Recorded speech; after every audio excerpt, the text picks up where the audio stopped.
Hello friends, my self Priyanka Kapoor. हम लोग binomial distribution में बात कर रहे थे। तो बाइनॉमियल डिस्ट्रीब्यूशन की काफ़ी सारी चीज़ें हम लोगों ने एक वीडियो में कंप्लीट करी हैं। उसके आगे का प्रोसेस हम लोग कंप्लीट करते हैं। मूवमेंट्स जो होता है वो दो टाइप के जो हम लोगों ने प्रीवियस वीडियो में डिस्कस करे थे। एक मूवमेंट्स था आपका ओरिजिन के लिए और एक मूवमेंट था आपका मीन के लिए, ठीक है ना। तो 1 4 3 मतलब 1 2 3 4 हम लोगों ने मूवमेंट्स वहाँ पर निकाल दिए थे, ठीक है। अब हम लोग आगे मूव करते हैं कि मूवमेंट जनरेटिंग फंक्शन क्या होता है। थोड़ा सा बेटा आप यहाँ पे ध्यान रखोगे कि मूवमेंट्स क्या होगा और मूवमेंट जनरेटिंग फंक्शन क्या होगा। जैसे कि इसका नाम है ना, मूवमेंट जनरेटिंग फंक्शन, है ना।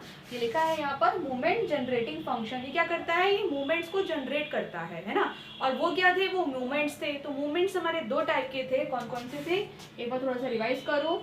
म्यू आर डैश था, डैश किसको रिप्रेजेंट करता है, ओरिजिन को, है ना।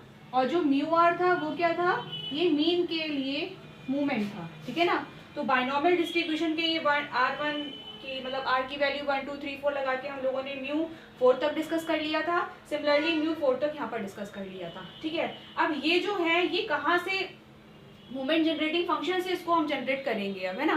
पहले ये जान ले कि मूवमेंट जनरेटिंग फंक्शन क्या होता है। वहाँ पे आपको मैंने बहुत सारी अच्छी अच्छी ट्रिक्स बताई थी कि आप किस तरीके से उसको समझ सकते हो और सॉल्व कर सकते हो, ठीक है। आगे हम लोग चलते हैं यहाँ पर मूवमेंट जनरेटिंग फंक्शन पे। तो सबसे पहले ध्यान रखो कि बाइनॉमियल डिस्ट्रीब्यूशन का पीडीएफ क्या होता है। कल बताया था, पीडीएफ होता है NCR P की पावर R Q की पावर N माइनस R, है ना। थोड़ा सा ध्यान रखो, यहाँ पर इसको हम ऐसे भी लिख सकते हैं NCX P की पावर X और Q की पावर N माइनस X, इसको ऐसे भी लिख सकते हैं, ठीक है। यानी कि R की जगह हमने क्या करा, X को रिप्लेस कर दिया, ठीक है। आगे बात समझ में। अच्छा, पीडीएफ ये कैसे लिखा होगा, ये capital X equal small x लिखा होगा। या x की वैल्यू आप चेंज करते जाओगे तो इसकी डिफरेंट वैल्यूज हमको मिलती जाएगी। P क्या था, सक्सेस की प्रोबेबिलिटी, Q था फेलियर की प्रोबेबिलिटी। एक चीज और थी यहाँ पर, P प्लस Q बेटा क्या था, 1 था। सक्सेस की प्रोबेबिलिटी प्लस फेलियर की प्रोबेबिलिटी किसके इक्वल होती है, 1 के इक्वल होती है, ठीक है। आगे चलते हैं मूवमेंट जनरेटिंग फंक्शन। तो मूवमेंट जनरेटिंग फंक्शन जो है वो मूवमेंट है, m है, तो m से डिनोट करेगा, ठीक है ना।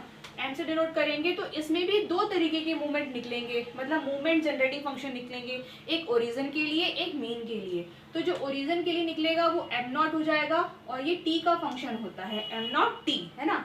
तो इसमें भी आप एक्सपेक्टेशन का यूज करोगे e, और यहाँ पर अगर हम मूवमेंट्स निकालते थे तो जो यहाँ पर होता था वही वेरिएबल हम यहाँ रख देते थे, है ना। इसमें क्या है, m लगाना है यानी कि मूवमेंट जनरेटिंग फंक्शन लगाना है। तो ये जो t है वो e की पावर में tx में कन्वर्ट हो जाएगा, है ना। आप यहाँ पर इस फंक्शन के लिए tr लिख सकते हो और अगर x का ले रहे हो तो tx लिख सकते हो, कुछ भी आप कर सकते हो, ठीक है ना। तो हम लोग x लेकर चलेंगे, कोई दिक्कत नहीं है। वो मैंने r में करवाया था, ये मैं x में आपको बता दूं, दोनों चीजें सेम है। मैंने केवल ये वाला वेरिएबल जो है वो x में कन्वर्ट कर दिया है, ठीक है। तो देखो ये m नॉट t क्या हो जाएगा, नॉट पढ़ते हैं इसको, m0 नहीं पढ़ेंगे आप। तो m not t equal e to the power tx, expectation of e to the power tx, है ना। अब एक्सपेक्टेशन खोलना आपको आता है, समेशन के फॉर्म में खोलते हैं। कैसे लिखते हैं जरा समझें इसे। यहाँ पे वैल्यू x, वो r का समेशन था, ये x का समेशन होगा। क्यों, क्योंकि r की जगह हम लोगों ने क्या ले लिया है, x ले लिया है, ठीक है। तो x वेरीज फ्रॉम 0 से वो कहाँ तक गया था, n तक। मतलब कि एक्सपेक्टेशन के लिए हमको समेशन लगाना होता है ना। ये फॉर्मूला होता है आपका। तो यहाँ पे क्या लिखते हो, जो ब्रैकेट के अंदर होती है वही टर्म यहाँ पर आ जाती है, e to the power tx। अगर प्रीवियस वीडियो नहीं देखी है तो उसको देख लेना एक बारी, सही से समझ में आ जाएगा, ठीक है ना। e to the power tx। अब यहाँ पे इसके साथ किसकी मल्टीप्लाई होती है, पीडीएफ होता है। किसका पीडीएफ होता है, बाइनॉमियल डिस्ट्रीब्यूशन का। तो बाइनॉमियल डिस्ट्रीब्यूशन का पीडीएफ तो बेटा ये है, तो इसकी जगह हम ये वाली पूरी वैल्यू यहाँ पे लगा देंगे। तो कुछ ये इस तरीके से हो जाएगा, summation x varies from 0 to n e to the power tx, ये वाला पीडीएफ नोट कर लो। ये हो जाएगा NCX p की पावर x q की पावर n माइनस x, ठीक है। ये हमने पीडीएफ पूरा पूरा नोट कर दिया। इसको मैं रफ कर दे रही हूँ, इसकी जरूरत नहीं है अब। चलिए समझेंगे इसे। अब देखो ये यहाँ इसकी पावर x है, यहाँ p की पावर x है, दोनों को एक साथ कर दें तो कोई दिक्कत नहीं होगी, है ना। समेशन x वेरीज फ्रॉम 0 से n। अब क्या करो, NCX p e की पावर t की होल पावर x है ना। e की पावर tx और p की पावर x को हमने क्या कर दिया, मर्ज कर दिया आपस में। p क्यों, इसकी पावर x थी, इसकी भी पावर x है ना, तो होल की पावर x हो गई। ठीक है, अभी nx है, q की पावर n माइनस x। ठीक है, अच्छा ये हम लोगों ने सॉल्व किया था, तो इसकी जो वैल्यू निकल कर आई थी वो आपको ध्यान रखनी है। अब वहां पर देखो n था, है ना, तो साथ में n आया था और p आया था और p प्लस q की होल पावर n माइनस 1 आया था। कुछ ध्यान होगा, कल हम लोगों ने शॉर्ट ट्रिक से किया था, तो इसकी वैल्यू वहां पर 1 हो जाती है। इस केस में इसे जब सॉल्व करोगे तो पूरा सॉल्व नहीं करना है, समेशन लगा के 1 बाई 1 खोल के इसे देख सकते हो, लेकिन हमको पूरा सॉल्व नहीं करना है। आप बस इतना सा ध्यान रखो कि ये कहाँ तक जा रहा है, n तक जा रहा है ना। p की जगह क्या है, ये पूरा फंक्शन है। q की जगह क्या है, ओनली q है ना। तो ये क्या हो जाएगा, q plus p e to the power t, कहाँ तक जा रहा है ये बेटा, n तक जा रहा है, तो आप होल पावर कितने लगा दो, n लगा दो। अभी बस समझ में हो गया इजी। क्या करना है, पहले m नॉट t निकालना है, e to the power tx होता है, e to the power e to the power tx। e क्या है, ये किसको रिप्रेजेंट करता है, ये एक्सपेक्टेड वैल्यू को, एक्सपेक्टेशन को रिप्रेजेंट करता है। तो ये एक्सपेक्टेशन को जब हम लोग समेशन की फॉर्म में लिखते हैं तो इसका फॉर्मूला ये हो जाता है, समेशन x वेरीज फ्रॉम 0 से n e to the power tx, और pdf किसका, जो डिस्ट्रीब्यूशन हमको निकालना है, जिस डिस्ट्रीब्यूशन का मोमेंट जनरेटिंग फंक्शन फाइंड करना है, उस डिस्ट्रीब्यूशन का हमको यहाँ पर pdf रखना है। ठीक है, तो x वेरीज फ्रॉम 0 से n e to the power tx। अब pdf यहाँ पे हम लोगों ने रख दिया बाइनोमियल का। अब इसकी पावर भी x है और इसकी पावर भी x है, दोनों को हमने एक साथ करके x कर दिया, है ना। तो ये q plus p e to the power t की होल पावर n हो गया। ऐसे ध्यान रखेंगे आप, इसको पूरे ब्रैकेट को यहाँ लेकर आना है। आप इसको पहले, इसको बाद में भी रख सकते हो, कोई फर्क नहीं पड़ेगा क्योंकि प्लस साइन है। ठीक है, तो ये हो क्या गया, ये हो गया m नॉट t। ये बहुत अच्छे से बेटा ध्यान रख लो, बाइनोमियल डिस्ट्रीब्यूशन का ये डायरेक्टली फॉर्मूला क्वेश्चन में यूज होता है, जो कि एग्जाम में पूछे जाते हैं। और जब कंपटीशन एग्जाम आप देने जाओगे, बहुत सारे ऑब्जेक्टिव क्वेश्चन में ये पूछ ली जाती है डायरेक्टली इसकी वैल्यू, या कहीं कहीं पर आपको p की वैल्यू दे देंगे 1/3 और q की वैल्यू दे देंगे यहाँ पे 2/3, है ना। तो p और q की वैल्यू हमको गिवन है, तो ये पूछ लेंगे कि इसकी पूरी वैल्यू क्या होगी। तो यहाँ से आप फाइंड आउट कर लोगे कि m नॉट t बेटा कितना होता है, p लगा दो यहाँ पे और q लगा दो। तो q की जगह है 2/3 और प्लस p की जगह है 1/3 और e की पावर t की होल पावर है ना। तो ये क्या हो गया, मोमेंट जनरेटिंग फंक्शन फाइंड कर लिया हम लोगों ने, where p is 1/3 and q is 2/3। आगे बात समझ में, आई होप ये समझ में आया होगा। इस तरीके से क्वेश्चन आपको मिलेगा एग्जाम में, वहां पे हमको क्या होगा, या तो ये गिवन, मतलब ये गिवन होगा तो ये पूछेंगे, या हमको ये गिवन होगा तो ये पूछेंगे, है ना। रिवर्स में कुछ भी आपसे पूछ सकते हैं ये। ठीक है, तो ये बात हो गई। अब देखो ओरिजिन के अबाउट तो हम लोगों ने निकाल दिया, अब क्या करना है, मीन के अबाउट भी निकालेंगे। क्यों, क्योंकि जो मूवमेंट्स थे वो दो तरीके के निकल कर आए थे, एक ओरिजिन के लिए और एक मीन के लिए। तो ऐसे ही जब ओरिजिन और मीन के लिए मूवमेंट्स निकल कर आए थे, तो उसके लिए जनरेटिंग फंक्शन भी निकल कर आएगा, मीन के लिए अलग होगा और ओरिजिन के लिए अलग होगा। आई विश ये समझ में आई होगी बात। आगे चलते हैं इसमें, अब मूवमेंट जनरेटिंग फंक्शन फाइंड करेंगे आगे।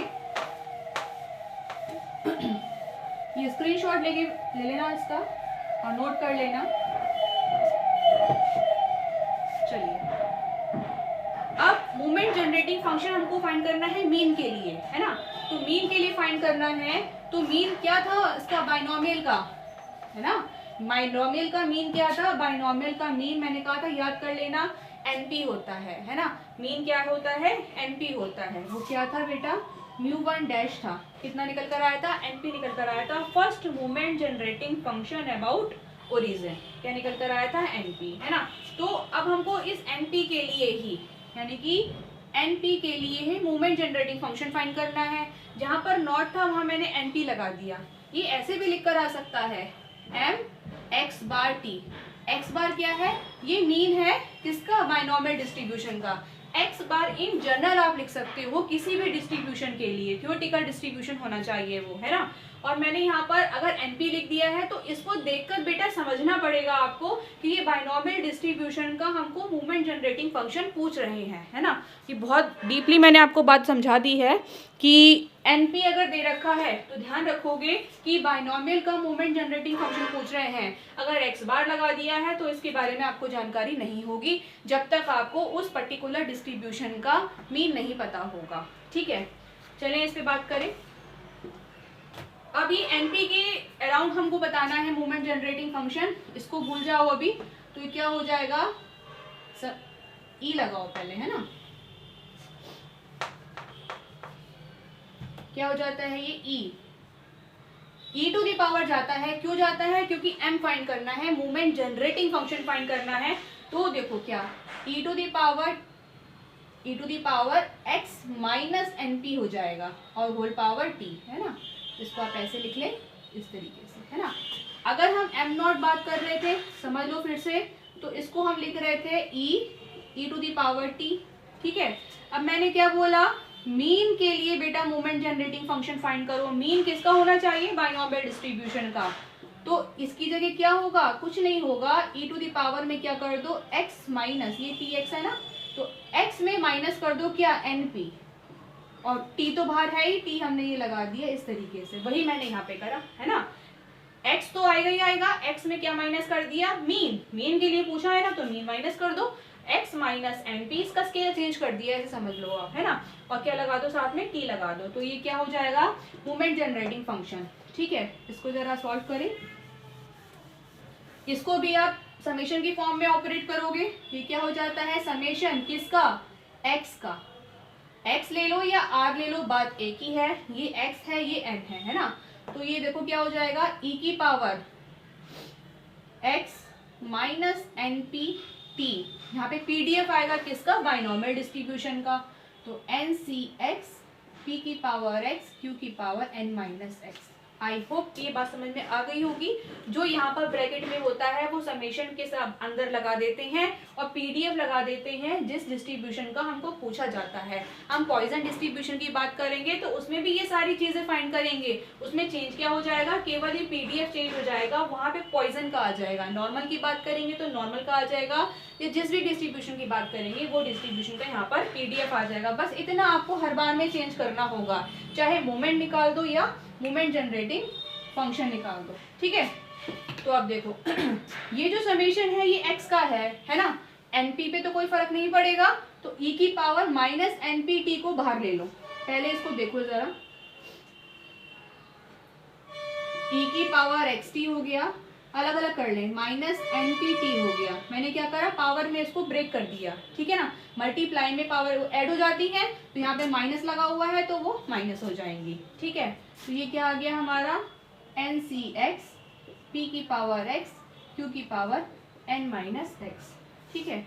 अब देखिए इसको हमने बाहर कर दिया, क्यों बाहर कर दिया, क्योंकि ये समेशन के लिए बेकार है, ये कांस्टेंट है, इसका समेशन का इसके ऊपर कोई फर्क नहीं पड़ेगा, इसलिए उसको बाहर कर दिया। तो आ जाएगा एन पी टी, ई की पावर एन पी टी बाहर, अंदर देखो x वेरीज फ्रॉम 0 से n, N C X P की पावर x क्यू की पावर n माइनस एक्स, है ना।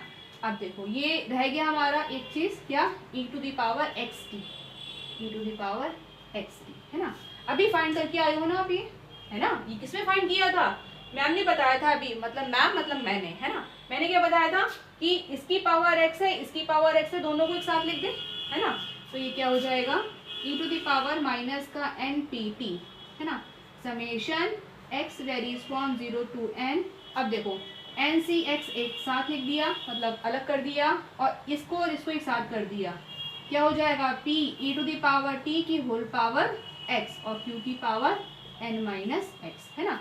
ये n है ये x है, डिफरेंशिएट कर पा रहे होगे, ठीक है। अच्छा एक बार मैं चेक कर लूँ नीचे का आ रहा है या नहीं, आ रहा है, ठीक है। अच्छा अभी बताया था ये क्या हो जाता है, कुछ नहीं हो जाता है, q plus P E to the power t की होल पावर n कर दो, है ना। अभी बताया था e to the power minus N P T, इसको साथ में लिख लो, क्या, q plus p e to the power t की होल पावर n, ठीक है। अब या तो इसको याद रखो या इसकी मल्टीप्लाई करके अंदर जो चीज निकल कर आएगी उसे याद रखो। थोड़ा सा यहाँ समझो इसे, देखो मैं ये जो e to the power minus N P T है उसे मैं अंदर शिफ्ट कर रही हूँ, ठीक है। तो देखो यहाँ से क्या हो जाएगा, q e to the power minus का N P T plus p e to the power, अब मल्टीप्लाई में पावर कैसे हो जाएंगी, ऐड हो जाएंगी, तो क्या हो जाएगा 1 प्लस अब n तो बाहर है, उसको n बाहर रहने दो, तो ये वाला n क्या हो गया, बाहर हो गया, है ना। अब समझो पहले इसे, n बाहर कर दिया, देखो क्या आ जाएगा, p e to the power t into e to the power minus का pt की होल पावर n, यही तो हुआ। नहीं समझ में आई, फिर से समझो, e to the power minus N P T को जब इसके अंदर भेजोगे बेटा, तो जो n है वो पावर में है ना, और इसकी होल पावर में n है, तो जब इसे अंदर भेजोगे तो ये n एक साथ हो जाएगा ना, है ना।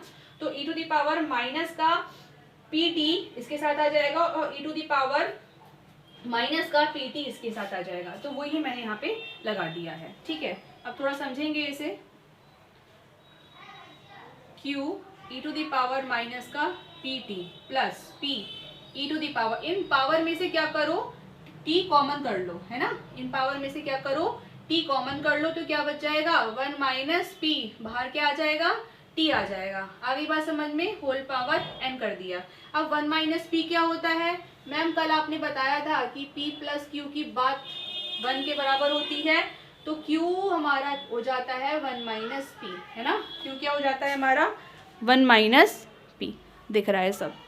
चलिए, तो 1 माइनस पी क्या हो जाएगा, q हो जाएगा, तो इसको हम लिख सकते हैं q e to the power minus का p T plus p q t, है ना, होल पावर n, ठीक है। तो ये अब हमको याद रखना है, इससे ज्यादा इजी ये हो गया, कैसे इजी हो गया, q के साथ p आएगा, p के साथ q आएगा, है ना, q के साथ p आएगा, p के साथ q आएगा, जो नीचे होगा वो ऊपर नहीं होगा, जो ऊपर होगा वो नीचे नहीं होगा, ठीक है। यहाँ अगर माइनस है तो दूसरी वाली टर्म प्लस की आएगी। आगे बात समझ में, तो आप ध्यान रखोगे क्या कि m मोमेंट जनरेटिंग फंक्शन हमको मीन के लिए फाइंड करना है, तो वो होता है q e to the power minus P T plus p e to the power Q T की होल पावर n, ठीक है।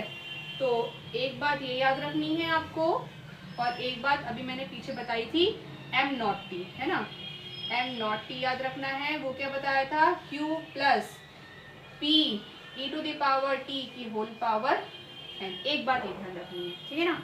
आई होप ये मूवमेंट जनरेटिंग फंक्शन अच्छे समझ में आया होगा।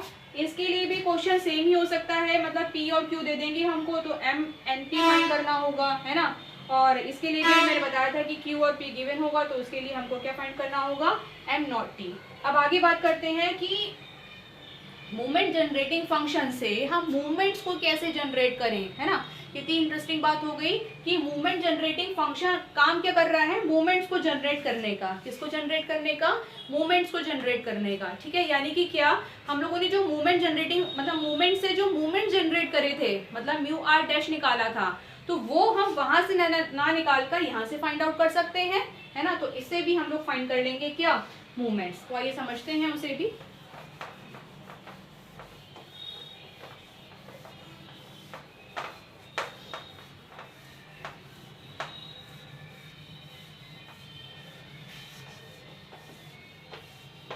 स्क्रीनशॉट लेके बेटा से नोट कर लीजिएगा।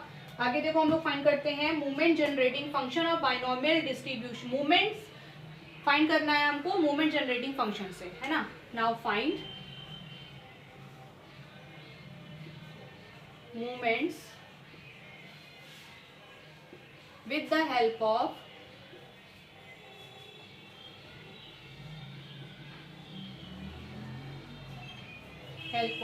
M G F. अब ये MGF क्या हो गया, मूवमेंट जनरेटिंग फंक्शन हो गया।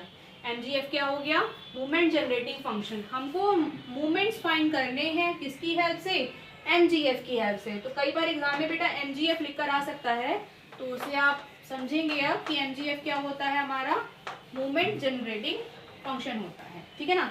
तो इसके लिए भी दोनों बातें आएंगी, मतलब m नॉट t से भी आप मूवमेंट्स निकाल सकते हो, और MNPT से भी आप क्या निकाल सकते हो, मूवमेंट्स निकाल सकते हो, ठीक है। तो चलो देखते हैं पहले m नॉट t से। m नॉट t भी बताया था क्या होता है, q प्लस p e की पावर t की होल पावर n। इसकी हेल्प से मूवमेंट्स निकालने हैं, कितनी बढ़िया बात है ना। इसकी हेल्प से जो मूवमेंट्स निकलेंगे ना, वो ओरिजिन वाले निकलेंगे, है ना। उस ओरिजिन की हेल्प से आप मीन के लिए मूवमेंट्स निकाल सकते हो। बताया था कैसे निकलेंगे, लेकिन थोड़ा सा ऐसे समझो। Q ऐसे ही, P e की पावर t को हम क्या लिख सकते हैं, ई की पावर टी की यहाँ पे सीरीज ऑपरेट कर दो, 1 plus T square by 2 factorial plus T cube by 3 factorial plus T की पावर 4 बाई 4 फैक्टोरियल। कहाँ तक जाएगा ये? अप टू इनफाइनाइट तक जाएगा। और होल पावर कितनी दे रखी है? n दे रखी है। ठीक है, वो हमने लगा दी। करा क्या? m नॉट t का फॉर्मूला लिखा, e की पावर t की सीरीज खोल दी। ठीक है, अब यहाँ देखें, p को अंदर भेजो, q प्लस p यहीं रखेंगे हम, बाकी को हम ब्रैकेट में लिख देंगे। मतलब इसके साथ p भेजना है और बाकी इस पूरे के साथ मैंने ब्रैकेट के बाहर p लिख दिया। तो t plus T square by 2 factorial t cube by 3 factorial T की पावर 4 बाई 4 फैक्टोरियल की होल पावर n। ठीक है, अब p प्लस क्यू क्या होता है? p प्लस क्यू 1 होता है, तो यहाँ पे लगा दो बेटा 1 प्लस p और पूरा bracket t plus T square by 2 factorial t cube by 3 factorial, similarly t की power 4 by 4 factorial whole power n। ठीक है, क्या किया हमने? e की पावर t की सीरीज खोल दी। ठीक है, उसके बाद क्या करा? p को हमने अंदर मल्टीप्लाई कर दिया। मल्टीप्लाई पूरे में ना करके फर्स्ट टर्म में मल्टीप्लाई करके सेकेंड वाली टर्म के बाहर मैंने p लिख दिया है ना। होल पावर n हमारी ऐसी चल रही है। ठीक है, अब q प्लस p हमारा कितना होता है? इसको एक ब्रैकेट में रख के समझें। q प्लस कितना होता है? 1। क्यों होता है 1? क्योंकि q जो है वो सक्सेस की प्रोबेबिलिटी है और p जो है वो फेलियर की प्रोबेबिलिटी है। ठीक है, इसीलिए q प्लस p 1 हो गया। इसकी वैल्यू हम लोगों ने यहाँ रख दी। ठीक है, अब समझेंगे इसे। ये हमारा क्या चल रहा है? m not t। ठीक है, अब देखो, ये हम लोगों ने होल पावर n लगा दिया है। अच्छा, ये 1 प्लस x की होल पावर n है। ये क्या है? 1 प्लस x की होल पावर n है ना। तो ये बाइनोमियल थ्योरम से इसका आप एक्सपेंशन करेंगे, है ना। बाइनोमियल थ्योरम से एक्सपेंशन करेंगे तो क्या आएगा? फर्स्ट टर्म ऐसे ही, सेकेंड टर्म से पहले NC1 p और होल ब्रैकेट, पूरा ब्रैकेट। थोड़ा सा समझने के लिए यहाँ पे आपको लगेगा कि मैम ने बहुत लेंदी कर दिया है, लेकिन ये निकलता बेटा इससे ऐसे ही है। अब प्लस NC1 आ गया, अब क्या आएगा? NC2 p स्क्वायर, है ना। NC2 सेकेंड टर्म यानी कि p स्क्वायर। तो वैसे थर्ड टर्म है ये, लेकिन यहाँ पे p की पावर 0, p की पावर 1, यहाँ पे p की पावर 2 आएगा। यहाँ पे NC0 होता है ये। ठीक है, अब क्या आएगा? इसका होल का स्क्वायर यानी कि t plus T square by 2 factorial plus T cube by 3 factorial up to so on. ये कहाँ तक जाएगी? n टाइम्स तक जाएगी ये सीरीज, है ना। अब हमको करना क्या है? यहाँ से μ1 डैश μ2 डैश फाइंड करने हैं, है ना। ये बात समझ में आ गई होगी। अब μ1 डैश μ2 डैश फाइंड करने हैं, तो μ1 डैश क्या होता है आप समझे जरा। इसे रफ कर देती हूँ।